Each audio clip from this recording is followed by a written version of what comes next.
Hello, my name is Matt, and today I'm going to be taking a look at and reviewing my new watch, which is the Casio AQ-230.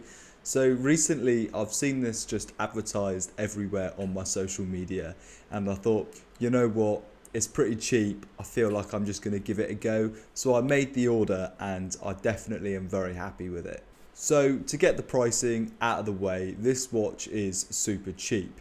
It's listed on the Casio website for 60 quid, but I would definitely say to shop around. I bought this watch on Amazon and it cost me about 20 quid, so considerably cheaper than it's listed for on the Casio website. I absolutely love the way that this watch looks on my wrists. I have fairly small wrists and actually wear a 40mm dive watch usually, but I do think that this is the perfect size for my relatively small wrists. This is a 30mm diameter and 8mm thick watch, so it really is quite petite. However, I don't think it will look silly being such a small watch on bigger wrists, and I think it's because it leans into that retro design. So even if you do have bigger wrists, I think this watch will still look cool. Due to this watch being so thin, it fits under tight shirts and jumpers with complete ease. For me, the size of this watch is perfect. Sadly, I spend too much of my time at my desk, and wearing a bigger watch can get in the way and clunky whilst I'm trying to type. But this watch is so small, it's completely unnoticeable to me whilst I'm sat at my desk. So this is a fairly simple watch. It's just a two-hand dial, and then at the bottom there is a digital display. This is actually a really unique feature and enables this watch to kind of double up as a GMT watch. By that I mean you're able to track 2 time zones. So you can have the analog display stating one time zone and the digital display showing another. This is a really useful feature, and this watch for me will most likely become my travel watch. I'll always be able to track what time it is at home and where it is I'm currently. And because it's such a cheap watch, I won't care if anything happens to it. It goes without saying, but this doesn't have any lume or backlight, so if you want to be able to tell the time in the dark, you can't, you'll have to find a light. The dial is covered with a mineral crystal, and this crystal feels cheap. If you touch it with your finger, it does feel really nasty. And I should also mention that the case isn't made of metal either. This is just made to look like it's made of metal. This is a plastic case. So again, it does feel quite cheap and nasty when you're sort of like tapping it and feeling it.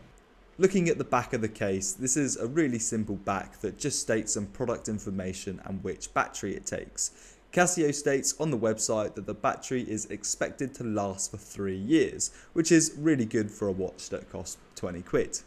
It also states that the watch is water resistant. I have personally had a few water resistant Casios in my lifetime, and I must say that water resistance basically means you can wear it whilst washing your hands. Any wetter than this, the watch will break. I've broken so many of these Casios before just being careless. So moving on to the bracelet. This is a stainless steel bracelet, but it's very light and doesn't feel like the best quality. With that being said, I do think it looks very stylish when it's on your wrist and won't offend. I've seen many reviews of people saying that the bracelet pinches the hairs on their arms. I do have fairly hairy arms and it's not something that I have suffered from, so do bear that in mind. If you are slightly hairier, you may find that this bracelet will pinch at the hairs. I do think that this watch looks very smart for the money. Whilst it may feel a bit cheap when it's off the wrist and you're holding it, but as soon as you put it on the wrist, I think it looks a lot more premium than the materials would suggest. So ultimately, I do think that it's a very stylish watch, although the build quality leaves a little bit to be desired. So I'm going to give you a quick overview of the watch features and try to be brief, with the top button serving as a navigation button and the bottom button enabling you to change the time. The bottom to the right changes the analog face so it matches up with the digital time. So a press of the top button brings you over to the calendar, which displays the day, date and month. Another click brings you to the alarm function. The Casio alarm sound is one of the worst ways to be woken up in the morning. Another click brings you onto the dedicated dual time zone setting, which means if you change the time on this, you will be able to track 2 time zones. Then finally, another click takes you over to the stopwatch. So yeah, I just kind of wanted to give you a very quick video showing you this Casio watch. whilst I think it looks really good and stylish, and it's just a cheap watch that you can kind of wear and not care too much about, it definitely isn't made of the best materials and feels a little bit cheap in your hands.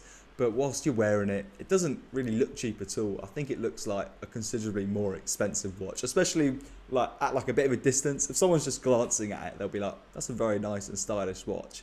It's when you take it off and you give it to them and they'll feel, oh wow, this is a really light watch. That's when it will start feeling a little bit cheaper. Yeah, I personally, big fan of this watch. Glad I bought it. Thank you very much for watching. Watch reviews isn't something that I usually do on this channel. It's more of a tech channel. I guess a digital watch or any sort of watch is technology, so I guess it can fit within this channel. If you're interested in technology videos, potentially future watch videos, anything gadgety, please do subscribe. Catch you again later. Thank you.